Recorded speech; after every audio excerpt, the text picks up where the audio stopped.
Thank you for joining us for episode 5 of Zero Basis Points. And I'm here with George Guidotti. George, what's going on? What's up, everybody? Good to see you, man. How you been? Good. I mean, we had a great episode, the last one, looking through technical stuff, and I'm excited about this one. A lot going on in the world, news related. And I think what's funny is ever since we talked about the fitness journey, wanted to check in, see what you've been doing, what you've been up to, and then, yeah, take it from Yeah, there. I don't. The question stinks because I emphasize telling the truth so often, so I can't lie to you, which sucks. But I thought about the fact I haven't been doing it every day, and then I got more into using I'm coming up with I got to do three things today. I got to do leg raises. I got to do some sort of push ups, and something else, sit ups. Or dumbbells.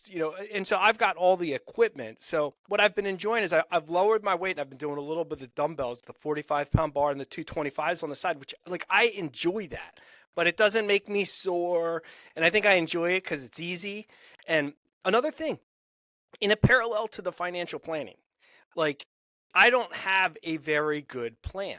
Like that, of all the things I've asked AI that we talk about, I haven't been like, what should I focus on? And even in the gym in my house, there's a whiteboard with my son's got Yeah, I the remember seeing it. playbook for how to get strong. And I still I'm like, that plan isn't for me. So, it's almost like I need a plan for me. He's turning into a beast, and I've got the dad strength and I'm stronger, but he's getting past me. So I haven't been good about it. All that being said, man, I still wake up really early. I work at a standing desk. I'm running around like crazy. You're staying Um, active. but I'm making a lot of excuses. I have not been doing any cardio at all, and I haven't been lifting. I've been doing 3 days a week. I'll I'll, I I'll always say say fair enough. I would say I've been doing three. it's funny. Whenever someone works out and they always tell me like, I'm doing this and that, you're basically working out to a mild inconvenience is what I like to describe it at. It's not really soreness or you're not really putting in the effort, but once you do that, that's where everything changes. And so, I always make the joke about people who talk about pressure and being and all this stuff. I'm like, put a bunch of weight on your back, try to squat it, and then you'll feel pressure. And then the work pressure doesn't feel that bad after that. So Even when it's you a good say that it makes my spine hurt. But yeah, pressure's a good thing. Pressure's a good thing. It gets you prepared. Yeah, you've got to work out harder than life is, so that when you're not working out, you're just like the exactly. strong man moving through it. That's like how the best football teams prepare. One of my best friends went to University of Georgia, and that football team has been a big feeder to the Philadelphia Eagles, who's another great football team and a Super Bowl champ. But they always talk about practicing harder than the game, That's it. and that's like life. The thing about coming out into this, into the gym in my basement, it's dark. It's, you know, I don't I get inspired on a run where I kind of get into cardio and I hit that zone where I'm not thinking about when is this going to be over? This is heavy, and I live in this beautiful area where I could be running down the street right now, and I just again I continue to make excuses because I don't want to wake up a little bit earlier. Actually, you know what? There, You there's could though. I could, and everybody, people always be like, "Oh, how does Elon Musk get so much done with all of his time?" And I think about every minute of my time because I don't have anywhere. I'm just sitting down. When I sit down, and then as soon as I sit down on my couch, if that time ever comes, it's like my dog has been waiting for me to sit down to let me know he has to go to the bathroom. That's like a thing. And then as soon as I sit down, it's like my kid's like, "You want to play basketball?" It's like, The secret is always yes. staying active, so it just always feels like a continuous thing. That's it. It just never feels like you gotta break it Right. up. Well, you know what? And I don't need to, again, drawing the parallel to wealth management. I need a little bit of a health, a workout plan. And my goal is to I don't want to I have he's going to be 5. My youngest kid, he's 4. Crazy.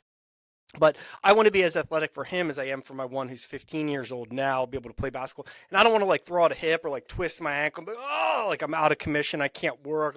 So I'm trying to prevent major injury and be a warrior for the family, but I'm not I don't want to say I'm not going to be anything, but I don't know if I'm going to get chiseled abs and chest. I never even had that when I was working out every day, 15-year It's old kid was the one that you was in the picture that you posted on LinkedIn, right?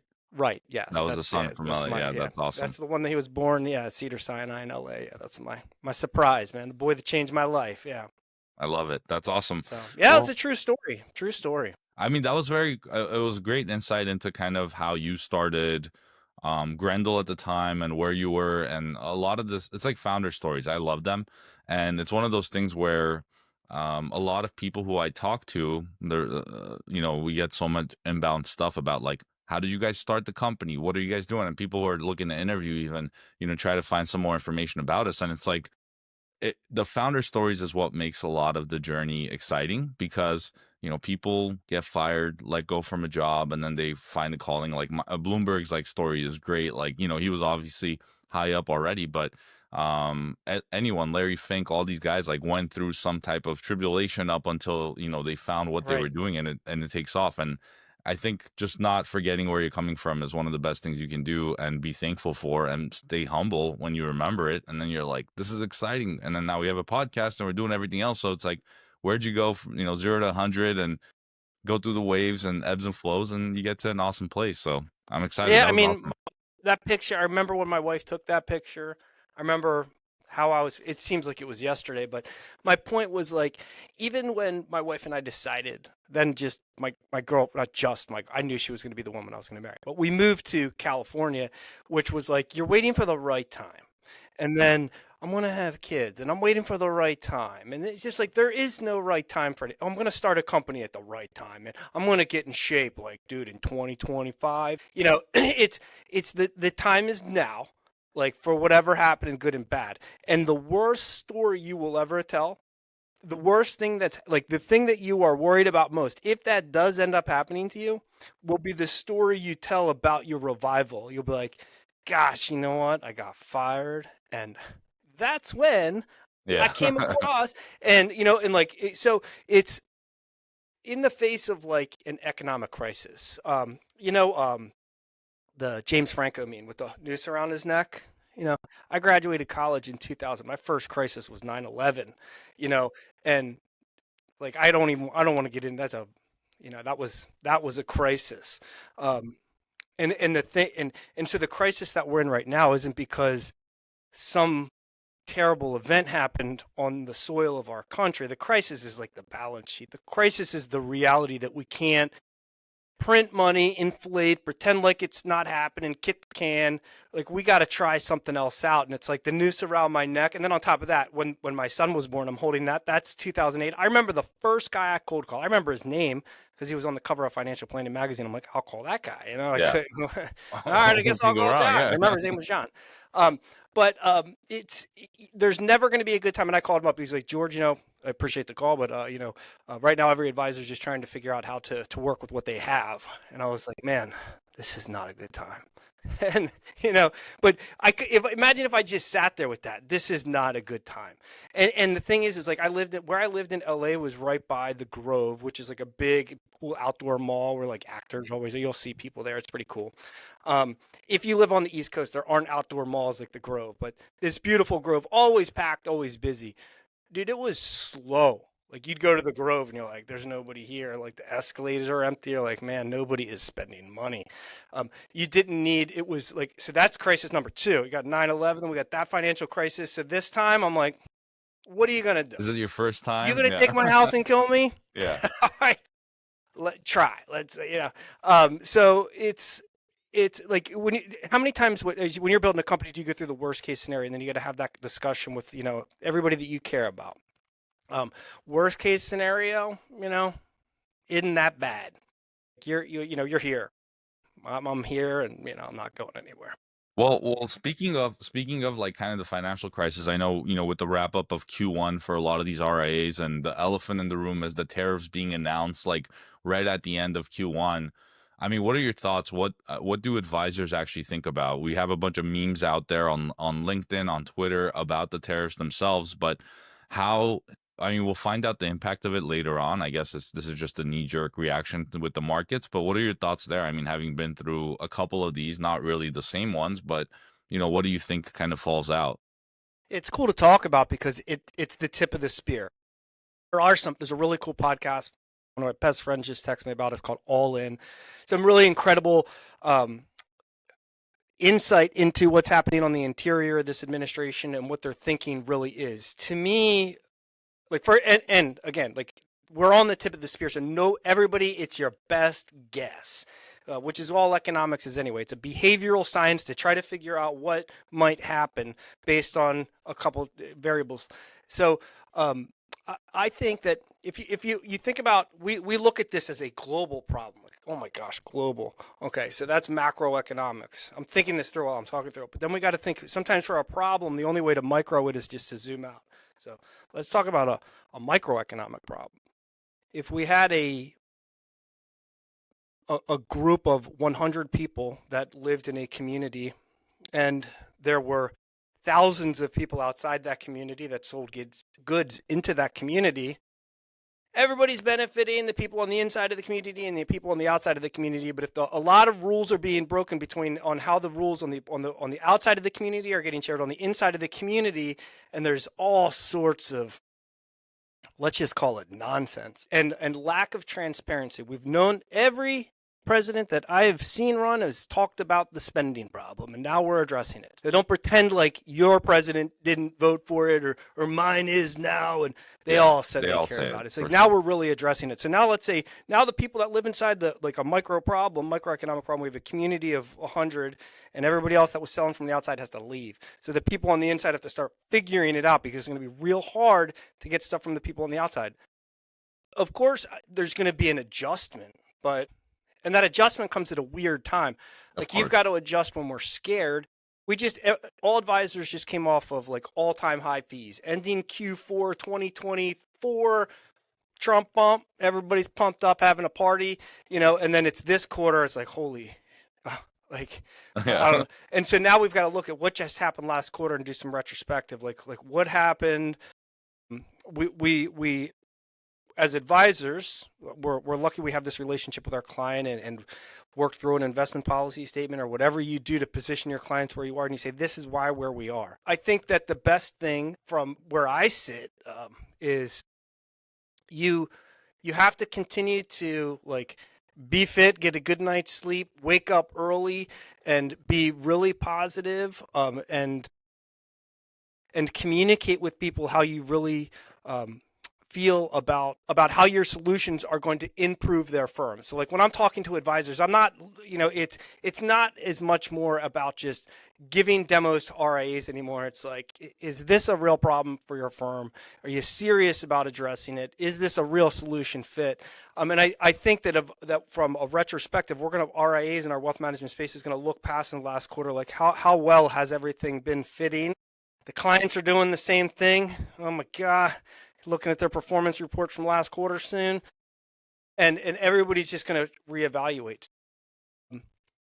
As always, I get a little choppy when I kind of want to move a million different directions.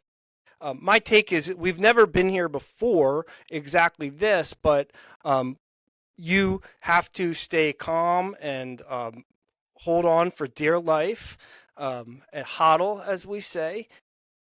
And if you can't stand, we are the wealth management space. If you can't like take the heat, then get out of the kitchen. Like I you agree. can't have any people whining and saying it's hard. It's never been easy. So Yeah. it's you know If it was easy, everyone would do it and be super exactly. successful doing it. But I Um, agree completely. I think those are great points. I mean, from a macroeconomic standpoint and some of the things and policies coming into play right now, it's going to take some time to see the effect. So, like I said, the markets are having a knee-jerk reaction to it. That's going to cause some fear. And as you know, people with fear in markets, it's never a good thing. But one other thing I'm super excited about, and this kind of flew under the radar, unless you're following the crypto space while the tariffs were coming out, was a stable act, allowing for basically stable coins to allow the U.S. to upgrade their financial system. So how money moves, how we can actually pay a lot of the things that we're paying for outside, as you said, the trading, settling those invoices across borders and things like that. So it seemed like it got a pretty good traction within the House, and it's heading to Senate, and so we'll see what that looks like. But I'm excited. I think if there is a time to do it, there's a lot going on right now, both policy wise in the market in the world, but it's kind of like ripping the band-aid and doing a lot of it. And you hope the people in place are competent enough to kind of make the move. in the correct direction. But I think that's going from, macroeconomic with a bunch of the stuff to the micro now, like with our industry. I think one, a lot of people are going to be, as you said, what are making decisions on tools. I think this time is slightly different. So if you look at what you probably went through in '08 when you were working with potentially with some of these advisors and saying like, hey, just going to use what we have, not to be, tooting the AI train here, but I think with AI this becomes super different because it's not only, hey, I have to switch a system or I'm going to hold off on buying a system. There is a clear demand for optimizing, making it more efficient for your workflows and doing all the stuff with the AI that's out there. So now it's kind of like I could, stop and pause and wait until I buy something else or kind of use what I have today, or I can actually, without too much effort, leverage the AI to make what I'm doing more optimal right now or more automated. 100% agree with that statement. And when I think about kind of freezing up and not doing anything, without a doubt, like anybody is thinking, like, how can I use AI to give me some insights that I haven't been thinking of? And I think about that too. Like, how can I accelerate in today's environment? Like, so AI is just going to naturally surface as option number one. And then you can even talk to AI about using AI to solve the problem. So, you can talk to your friends, you can talk to your coworkers, you can talk to, and then you can talk to AI, and come up with your best guess. But yeah, implementing, not best guess, best analysis of what just happened. So yeah, I do see AI. Obviously, man. So yeah, like implementing AI to look backwards and also to simplify moving forward, Yeah. as much as Well, possible. I So always I'm pretty sure that's gonna hit the wire a little later, right? We always talk about how a lot of the stuff we're talking about, because we rift here on multiple things and we see it come where the market catches up to it. But one thing I've always said is when I was working at Adapar and when I left and was doing consulting around it, a lot of the retail tech we were seeing, and I was using Robinhood as an example at that time, who had a very nice sleek trading kind of module already built out, the UI. On the retail side, it was way ahead of what institutions were able to even provide their clients. So like if you're talking about yeah, I know client that was weird. portal, yeah, if you're talking about client portal, something as simple as that, you had on the retail side such nicer user interfaces, user experiences. When an advisor would try to drop in a report, it was clunky into the stuff that they were kind of confined. And so I always used to say, like, you're a laggard. Institutions with so much more money than retail potentially are a laggard to the tech that's out there. With AI now, you get catapulted and you could get ahead of it because you do understand the problem, you do have the appetite, and you know how to use this problem set to get to the solution. This is where I think with everything happening, it's kind of like financial crisis hits, you're like, where's my money? Where's this? You get into the reporting, PMS tools that report on everything aggregated. Now this time it's more of, well, I'm gonna find ways to make this more efficient. So I'm not so clunked up. I'm not so worried about the tech as much because I have this AI sitting on top of it. So it becomes super interesting. But we'll see how it plays out. Yeah, I think if I ended like last quarter, I would say like where's my data? Where's the data from last quarter? And something that we talked about that actually a couple people reached out about, like our last episode we covered building a tech stack. The one before that we talked about the importance of owning your data, which is really I don't know if we touched on that when we talked about building your own tech stack, but when you own your own data and you've been accumulating it and coming up with ways to uh, gather insights and what we all call KPIs now, key performance indicator from that data, that is, if I'm looking back on the worst quarter we've had at a firm in a long time, after the best quarter we've had at a long time, I really want key insights into that data. And so imagine if you had it. Now you're behind the eight ball and you want to, oh, now let me get into this. And it's getting more expensive to do now. You're like, oh man. So, the cost of waiting to start gathering your data is real, because the longer you wait to start collecting the data, the longer it's going to take for you to get any real analysis to start using AI to make decisions that could enhance your own decisions. So, yeah, I shouldn't say that people will look back and decide that they're going to stay the course and figure out how they're going to use what they use, especially in today's age. That's why I'll text you every once in a while, like we're at the tip of the spear, even conversationally. It's like nobody has got. There are some like hyper analysts out there and economists, and even them, they say things and they're not right. You know what? Something I thought about. You know who Chip Rome is? Um, he Tiburon Summit is for CEOs. Anyway, he'll go through like 200 slides in 5 minutes. But I did see him. We think that we know we're right, and one of the things I try to teach, my kids especially, is like you always have to consider the possibility that you're wrong. It's like really, it's even hard for me to do that. But I saw a stat. It might have been in like 2020. I can't remember, but advisors, like 90% of advisors believe they can accurately predict the movement of interest rates between like 2010 and 2020.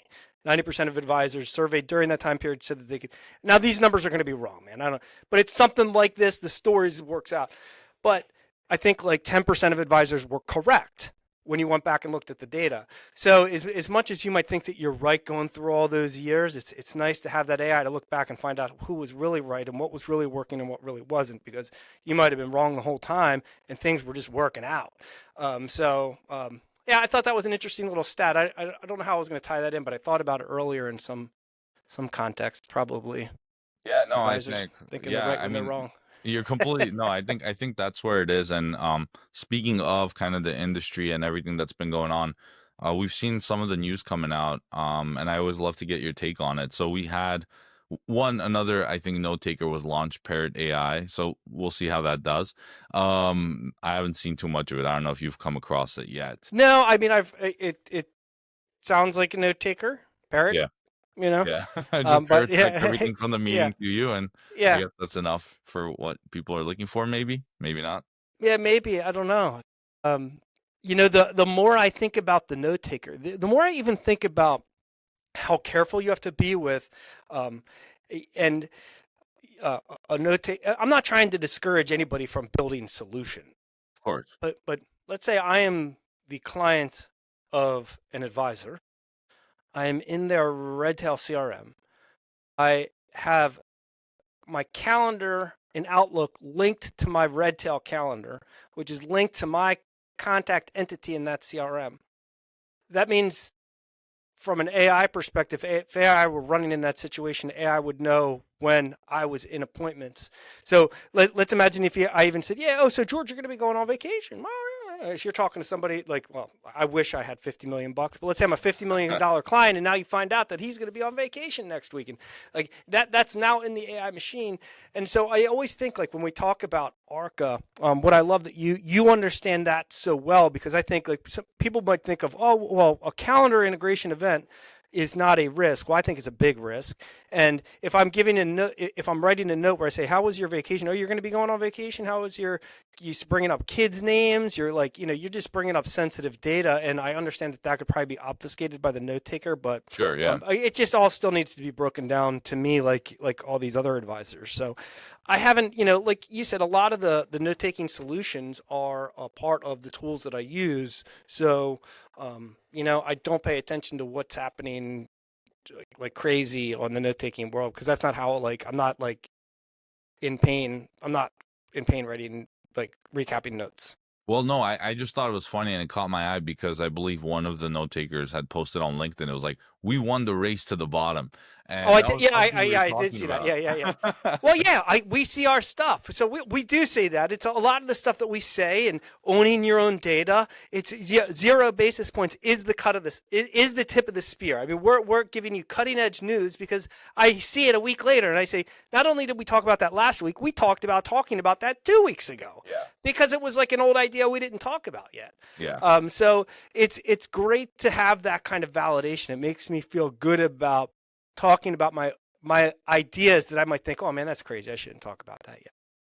But again, going back to what I tell my kids, if you got a crazy idea or a crazy question, real important that you say it. Worst regret you're ever going to have in life is, sometimes I usually regret not saying things. I think there's some people that might regret saying things. You just have to decide which one of those you are. I always regret when I don't say things. You might find I say too much. I just get blah blah blah. I gotta. When we were little, I had a friend that said you need to count your words and every day say a couple less words. Um, but yeah, I like to talk and make sure I get every thought out. case it's my last day. Yeah. Yeah, well, you never know. But speaking of like the being ahead, I would say, of kind of the market, we released something called kind of a discovery, right? And with Arca specifically, we were doing like this research, and I get a call from someone else who is working in the AI space, trying, within the finance market, and they're like, "Well, we were thinking about this, and now you see you guys doing it," and I'm like, "Great, you should have done it." I mean, again, it's like if there are ideas you have to do it, like I'm all for it. I think we all should do it and see who's best at it, right? And when you start taking a lot of this stuff and putting it together, you start going into certain workflows that are super interesting and become Right. attractive. But again, it's like you said, it's the same kind of thing. I'd rather look at multiple things that I'm looking at and then see what works best and then do it and try it. Others might think of it, never get, put road on the tire or road on a tire, rubber on the road to get to that point, and then it's like, well, I should have, and I'm like, yeah, well, shoulda, woulda, coulda, but Yeah, I mean, if you hear a pain point that expressed by an advisor or the firm, and you take that, you write it down, you write down every request you ever hear them to talk about, right? And then you take it back to your team and you think about it. And is this a problem? Is this an industry problem? Is this like is that advisor's problem? And if it's an industry problem, it's probably worth addressing if it isn't already. Um, it's fun to work on, the problems that are industry wide and make it a part of your solution. and that's an ever-changing market, so. Yeah, I know. And you know what? You were saying we're ahead. And you know why you're ahead, Hike, is you have a special need and your team a special ability to listen to an advisor, and you've been doing it for a long time, and hear what sucks about running a firm. And it's not about the solutions you've been trying to sell all these years. It's about the problems you've been trying to solve all these years. And that's a big difference between like I think how you and I sell versus how a lot of people sell whatever it is they sell. Like I'm selling in this space because it's all I know at this point, and I can truly tell you if this is a good fit or not, and if I'm gonna make you money, protect you, and make your life easier. It's like my three guiding principles of every discussion. But so, yeah, I mean, I think on that front, for me, what I've seen works really well, and kind of just the trajectory of my career of how I've partnered with the clients and really given them the value that I think they deserve, right? Especially when you're paying an arm and a leg for a lot of the software out there and not getting essentially what you need out of it.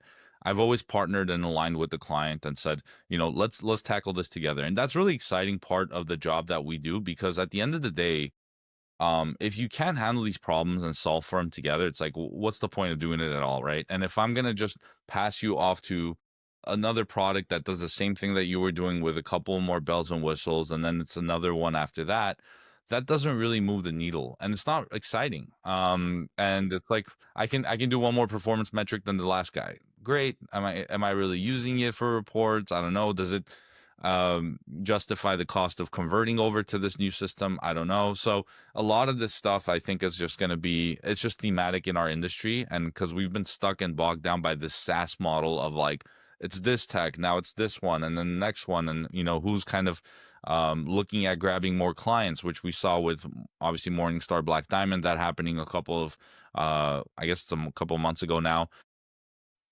So at the end of the day, it's like, who's really going to be, if you pass off these clients to further like products, do the products just get more clunkier? Do they get better? Is the experience any better? I think it's very marginal at that point. There's so much you can do. But here's the opportunity that's in front of us, and where with Arco we see it going. And I have clients till today who I've worked with, 6, 7 years ago, who call the phone and say, I need help with this. And I see you guys are doing stuff with Arca. Like, does this help my need? And I'll be completely transparent with any client we're dealing with. It's like, we're not quite there, or yes, we're doing this right now. This is, I know, can, help your workflow today, but this is where we're going longer term. And I think that's the most important conversations you have with these folks. right. You just reminded me of something. That post that I made where I was holding my kid, um, 16 years ago. It's crazy. But I remember you never get calls back when you're cold calling, but well, you do.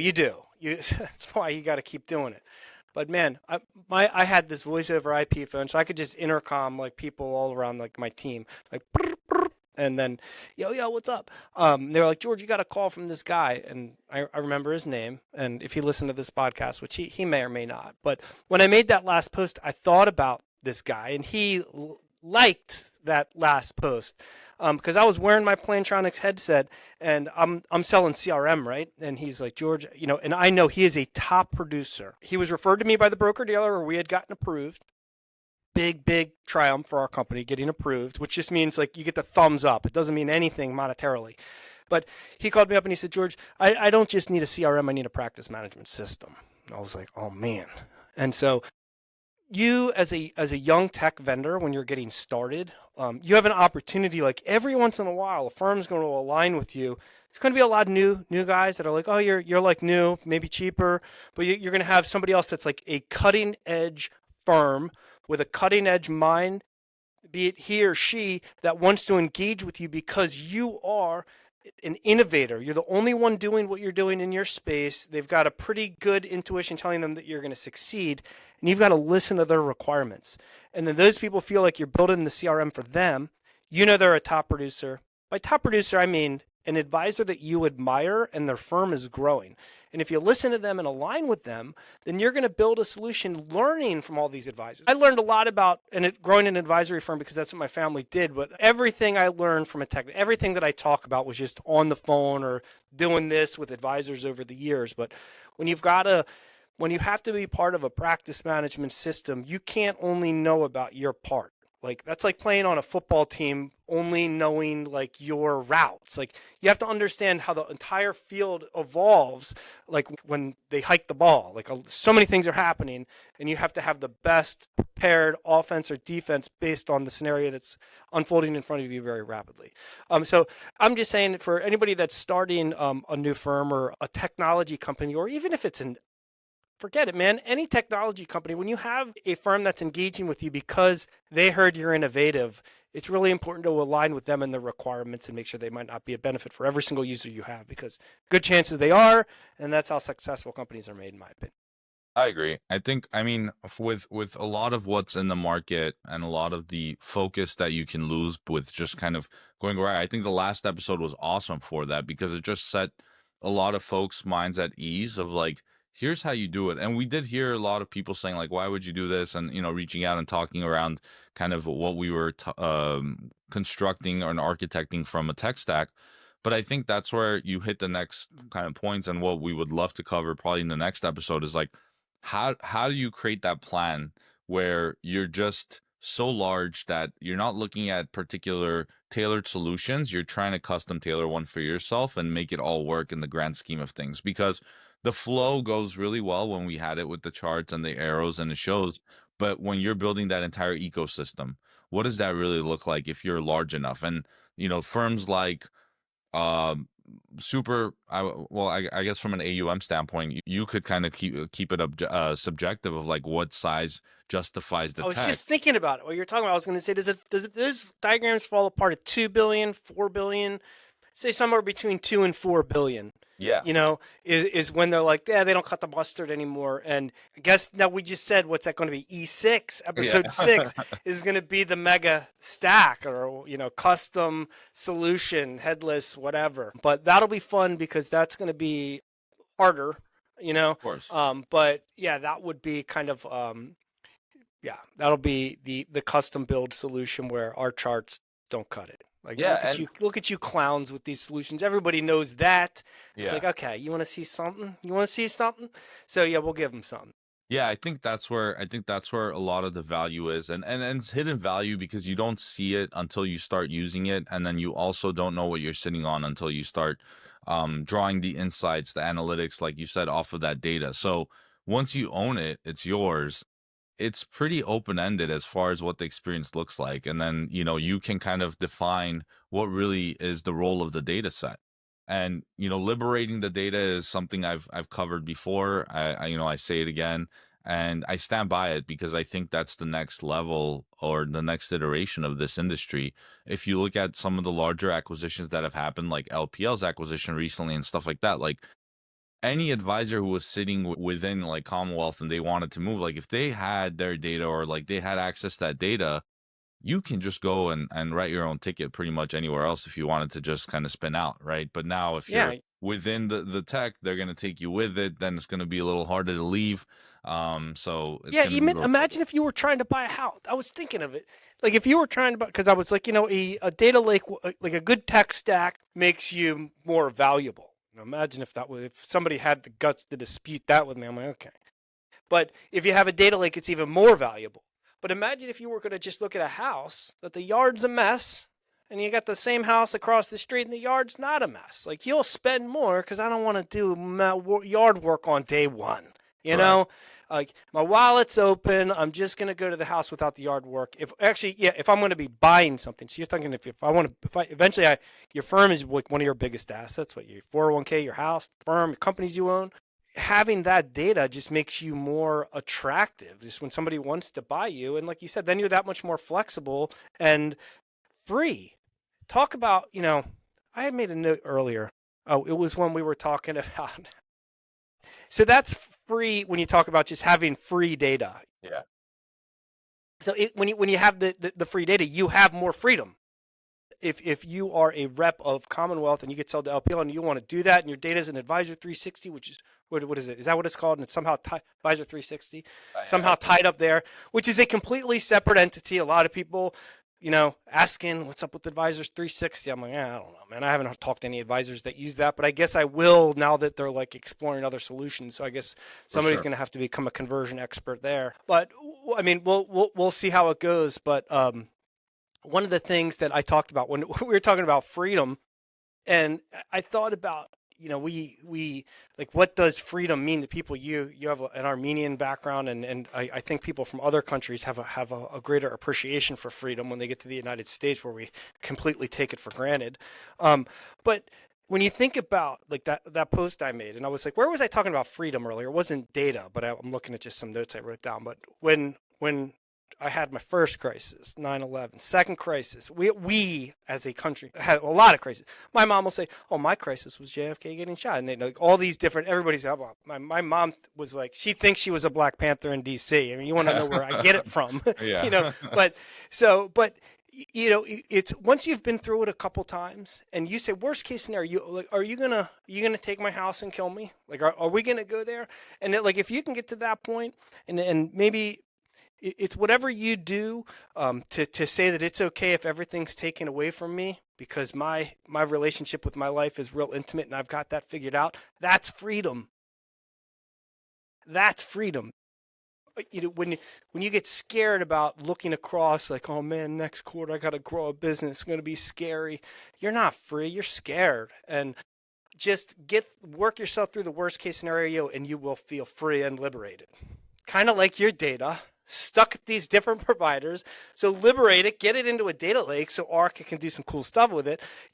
So when you think about liberating data, that's what it means to me. Like it gets to like escape like the data models and the boundaries of where it lives today. It gets to move into this place where it can like stretch out its arms, and then AI can just go nuts on me and really just help me gain and garner insights into growing my business and being a better advisor.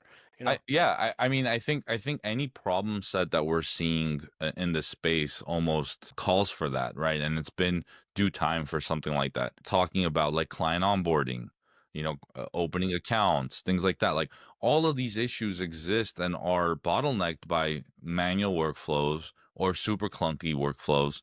And what's funny and what I hear on the street as well, because we've been kind of approached from different angles, it's like there's companies that have specialized in the back office space for so long, have made a great amount of money kind of doing these same things and recurring kind of workflows and whatever with people.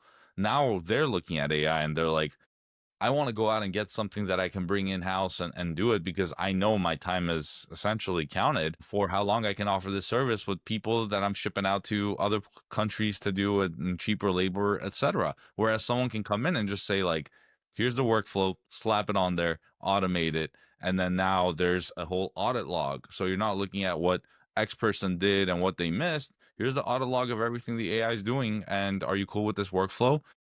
let it run wild. If you're not, here's how you fix it. And then you just keep going back and leveraging natural language to just get to that point versus having to code. I used to have an associate from back in Adipar days. He used to say English is the new programming language. And he's completely right. I mean, when you think about all the stuff that exists out there, Cursor and everything where people are now vibe coding, right? They're just coding whatever they feel. That's essentially where we're going. You don't need to know C++ per se to get to a product. You can actually tell it in English what to do and then get it to do it for you. And Yeah, that's, my son is building an app. He would laugh if I'm telling him about it. I won't tell anybody the app because it's just going to take over the world. But he's using an AI tool to code, and then am I saying Riplet to build an app and publish it? So he like you could just say AI that I'm using. I need the code to do this, the payment center of the website, and it'll be like. Then he goes over to Riplet and he does it there. And I gave him like a short video that I watched. It was like how a seventh grader watched an hour video on how to build an app. It was like the guy was building like Pong where the ball goes back and yeah, forth. And yeah. he's like, yeah, now look, it's web based or like whatever.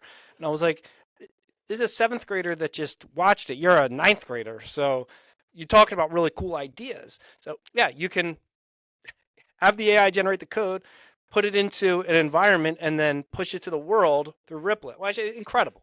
So I always say, and I try not to release all the secrets to our billions of listeners, but all the normies are going to catch up to this soon. So get ahead of it now because Right. everybody's going to be all this. It's unreal how many people like I'll say, well, I was using Grok and like my wife's funny. She'll be like, did you what did Grok say? Like she knows I Grok everything, Yeah. and I'm like, oh, I check with Grok, and like the reason the garage door is broken is because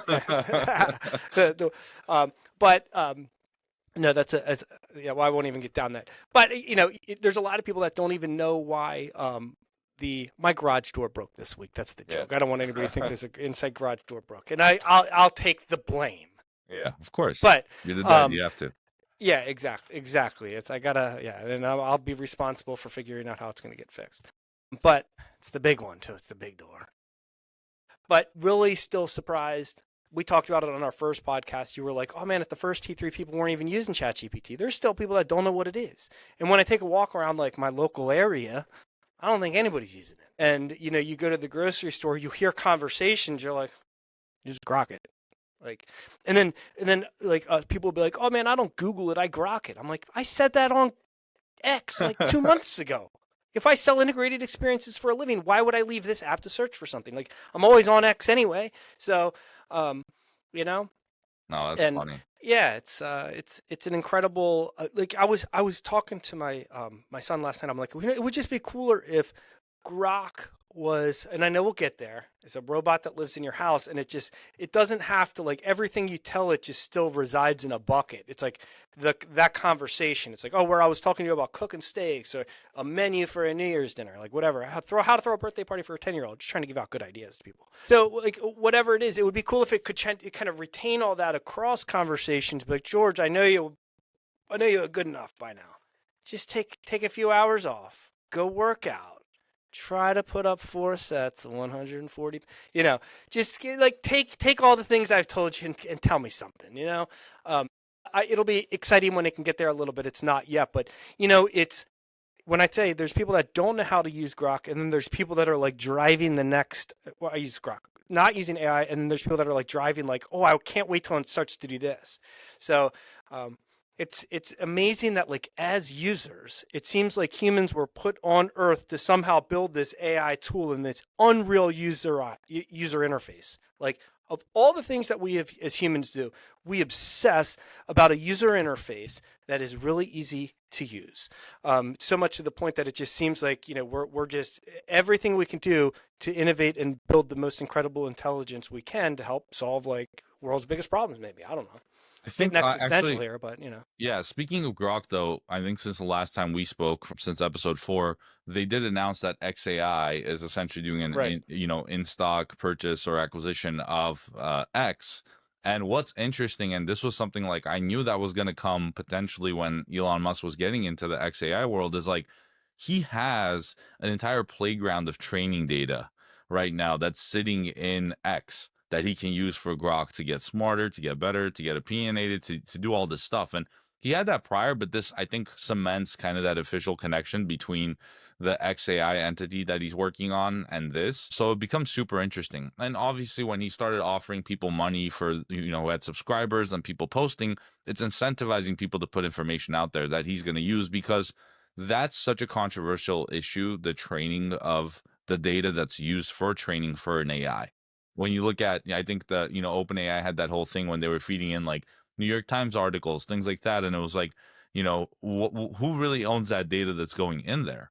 Now, XAI owns X. They obviously have insight into the data that's there, so they're going to Right. own it. So it's going to be this very wild and I think very interesting kind of trajectory into how quickly XAIs and everything that's empowering Grok catches up to the stuff that's out there, the Right. general AIs out there, the LLM. Yeah, and even like when we think about the value of owning your own data, like just having that curated data there, it creates like more it just creates more opportunities for you to ask real questions, and the data has to continuously be refreshed. But so it's not only do I own the data, but I'm getting all the recent updates where I can. I'm making API calls. I'm just keeping that data as fresh as possible. Because let me give you an example.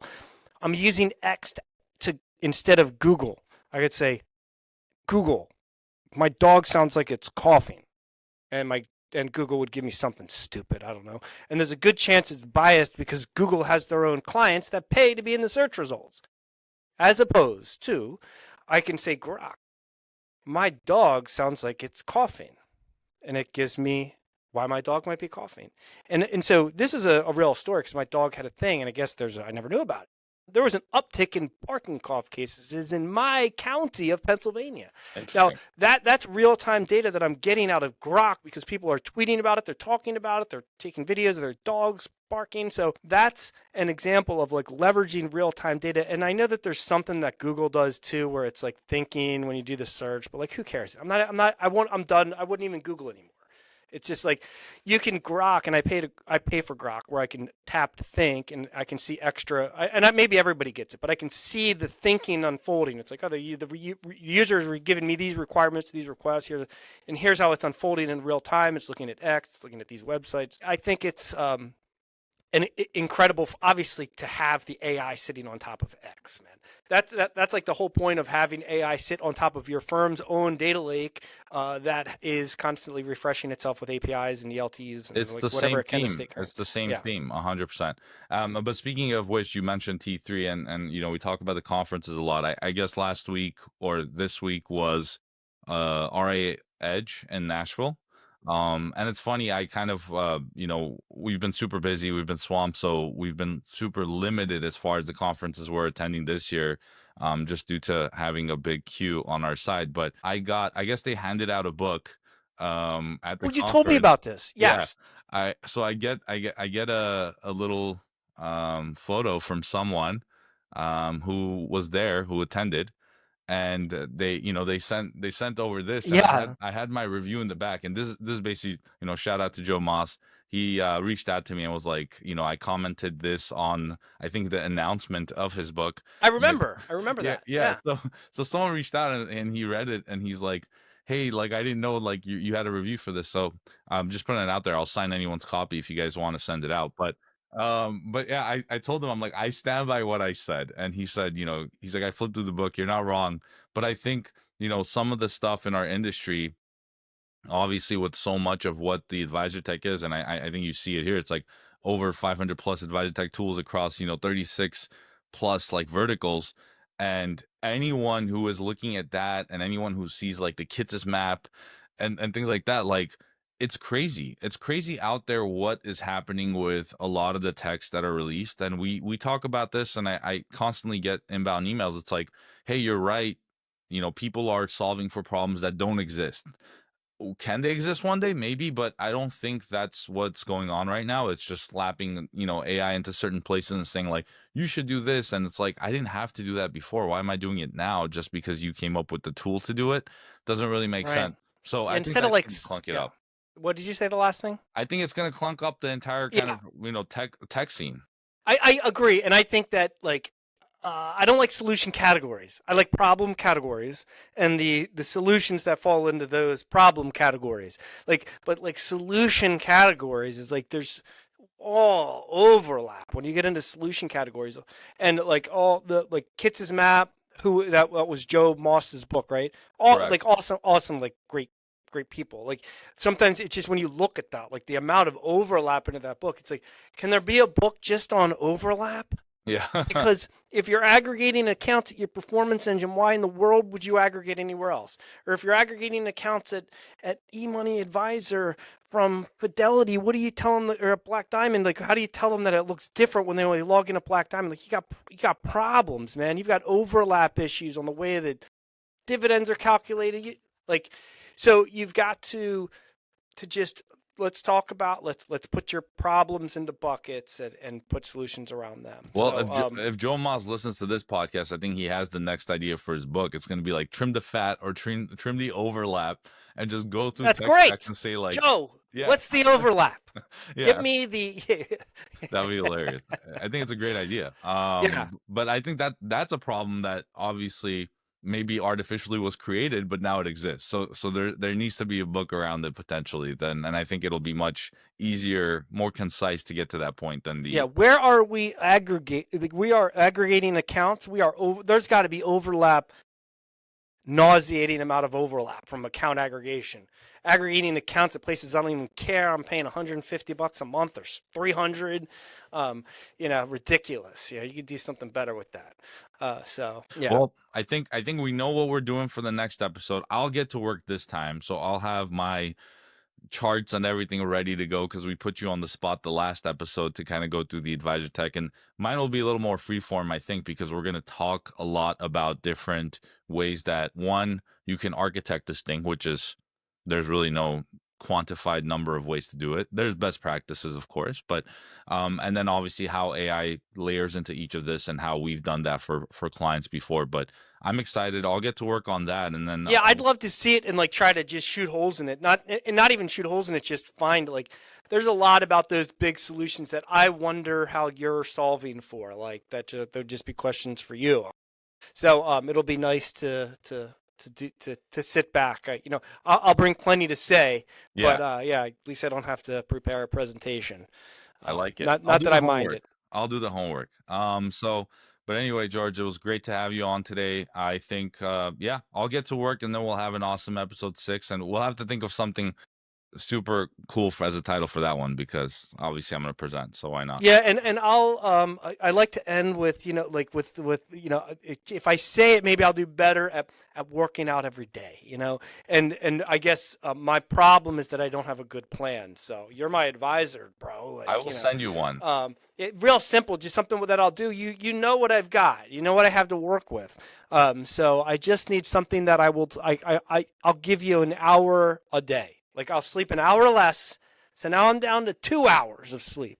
So, I'm going to give you the third. Yeah, No, I'm I track all my stuff in a Google sheet, so all my workouts are logged, and I know what I did last week, and I'm, for that same exercise, what I do this week, and incrementally, I always progressive overload, so I try to increase the weight each time if I'm hitting all my sets and reps. So I'm gonna get you into the program. It's gonna Yeah, be you got good. to run some course script on that spreadsheet. It's like, Yeah, Hike, you're weak. You are weak, man. that's what What are you motivates doing me. with your calves? I run it through Core Script, and then I ask Arca AI to give me the best playlist so I can beat the plateaus, and then that's Yeah. it. Can That's you all you need. combine music with a new workout that's just going to next level me Rocky 4 style? That's the only, well, Yeah. that's the only answer. It's just Rocky 4. That's the Yeah. playlist. Yeah. That's All awesome. right. We'll check in on episode 6. We'll get you we'll check in with your progress, and then I'll do my homework. But I'm You know your what would be fun to talk about on the admin. next podcast? I might hit you up on a text. Creatine. I keep hearing about it. It's just like a meathead thing, man. And I really mean No, it because like we're all dying for focus and energy, and as much energy as I have at the same time, like I hit the pillow and I'm asleep in like a half a second because so it would be nice. I have been wondering about that one a lot. So let's I don't. remember that because I see it out there and I'm like, I gotta ask Hike about that. I mean, I know I could Google it, but You can like why grok would I it. Google it? Yeah, exactly. Yeah, exactly. No, Shame on me. what we'll do. Yeah, no, I'm gonna give you. I'll give you the lowdown on it and some of the stuff that I think is worth it and some of the stuff that isn't, and it might be interesting for our, well, as you say, billions of listeners. So Yeah, and like, does it just mean something to men? Because I was talking to my wife no, about it. I'm like, I keep reading about creatine, so let's not forget, everybody. We're talking about men and women here. We all need energy. you got it. But yeah, that would be interesting about how I could introduce creatine and if that would be a good thing. And we'll see if I have a heart attack. No, no, you're gonna be fine. We won't let that happen. We need you for a couple more episodes, George. Yeah, come on. We've got to get up to like at least 800. Yeah, we'll do it. All right, Awesome. man. Hike, always great to see you, and see you in about 10 minutes on the thread where we chat. You got it. All right. All right, Thanks so man. much, Great George. seeing you. See you.